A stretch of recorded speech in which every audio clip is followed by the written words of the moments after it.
hysteresis loops for two magnetic material 1 and 2 are given below. These materials are used to make magnets for electric generators, transformer core and electromagnetic core. Then it is proper to use. The first thing of the given problem is we are supplied with information of hysteresis loop. We should understand what information is provided by hysteresis loop. It gives us energy loss per unit volume of material during magnetization and demagnetization. So very first thing is that we can rule out all the options that are given related to electrical generators, because in electrical generators magnets are fixed and they do not undergo any magnetization or demagnetization. In fact, the coil which is rotating in between the magnet will suffer the change in flux. So we can straightforward rule out those options which involves these electric generators. We can rule out option A, we can rule out option B, we can rule out option C.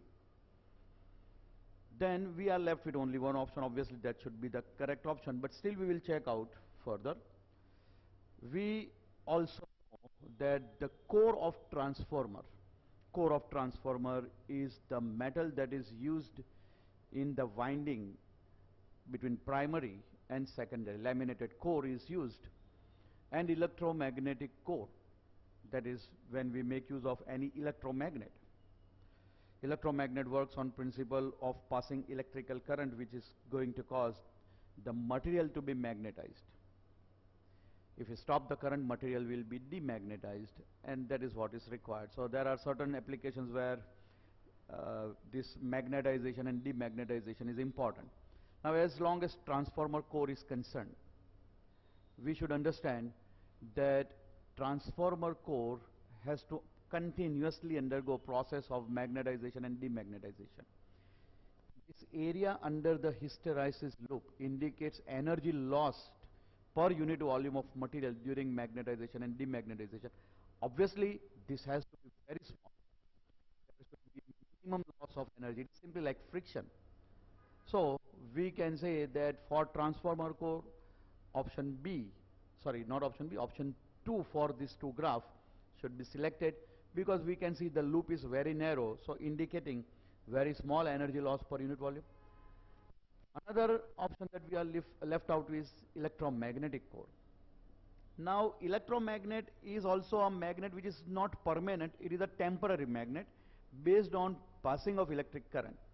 One of the example is the electric crane. It is used for lifting up the material by making iron a very strong magnet for a moment, and then current is switched off, so iron should again behave like normal iron without any magnetism. So even in that case, it is required that this area should be very, very small, because the material has to constantly undergo the process of magnetization and demagnetization. So we can say that the correct option, that is the need satisfying option, is option D.